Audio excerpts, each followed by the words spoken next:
سلام. بازم موشکاف مصدع اوقات شریف شد. عرض کنم به حضور شما که چند وقت پیش این علی گدای گیج و ملنگ یه سوتی داد که هنوزه نوچه هاش تو جمع جور کردنش موندن. علی گدا گفت مذاکرات فایده نداره، اما من از تیم مذاکره کننده حمایت میکنم.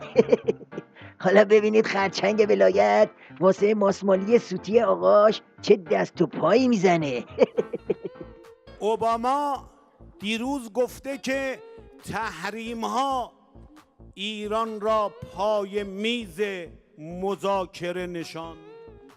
این تحلیلتون غلطه، به دلیل آنکه تحریم ها ما را پای میز مذاکره ننشاند. ما حسینی هستیم، ما عاشورایی هستیم، راه ما راه مقاومته. اگر درست میخواید بفهمید اتمام حجت ما را پای میز مذاکره نشوند. عده‌ای همش اینجا اونجا می نشستن می گفتن شما دشمن تراشی می کنید. بسیار خوب، اینم دشمن تراشی نکردن. این مذاکرات اگر هیچ فایده ای نداشت مگر این که ساده لوح‌ترین آدم ها در این کشور فهمیدن امریکا مطلقا قابل اعتماد نیست، به نظر ما بهره خودمون را برده ایم. اوه چه غلط ها. بیس قیافت کپ ابن زیاده، بعد دم از عاشورا میزنی. بعد تازه اگه میخواستی اتمام حجت کنی پس چرا 12 سالی قضیه رو کش دادی؟ همون اول اتمام حجت میکردی، قال قضیه رو میکندی دیگه. گذشته از همه اینا مگه نمیگی بهره خودتونو بردی؟ خب اگه بردی چرا همین الان میز مذاکره رو چپ نمی کنی؟ چرا باز خورخور التماست بلنده؟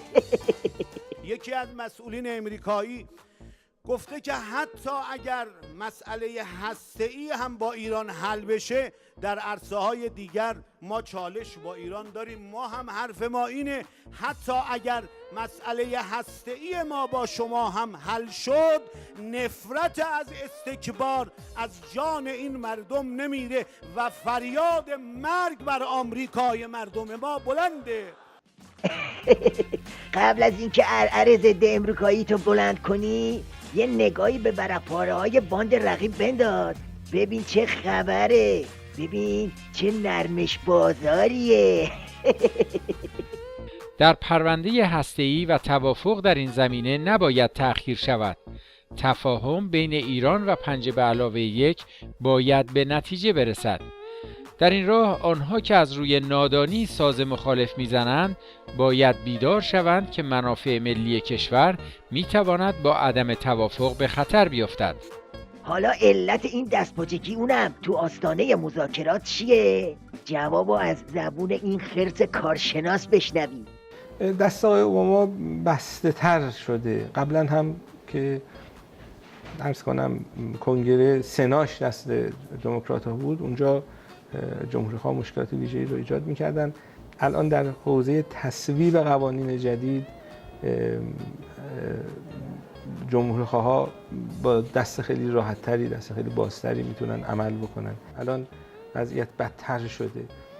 در حوزه مذاکرات مشکلاتی رو قطعاً ایجاد خواهند کرد. این مباحثی هستش که فکر می‌کنم باید بهش به صورت جدی توجه بشه. وضعیتی که در نهایت کنگره آمریکا داره و قدرتی که داره و نفوذی که داره و بعد نفوذ لابی اسرائیل در این کنگره میتونه مباحث رو خارج بکنه از وضعیت معمولی که شاید تو ذهن خیلی از بینندگان شما باشه. این تأثیراتی که این انتخابات در حوزه سیاست خارجی آمریکا میتونه داشته باشه جدیه. از اون جدیدتر وضعیت دلنگان عظماست که نه راه پس داره و نه راه پیش. اگه بره پای زهرخوری اون وقت امامش به فنا میره، اگم نره دیگه وابیلا بازاری میشه. هر چقدر نوچه هاشو واسه مالکشی و بتونه کاری میفرسته وسط کار خرابتر میشه. یعنی در یک کلام باید به علی گدا گفت سید علی شیره‌ای گریه کن نداری، وگرنه خودت مصیبتی.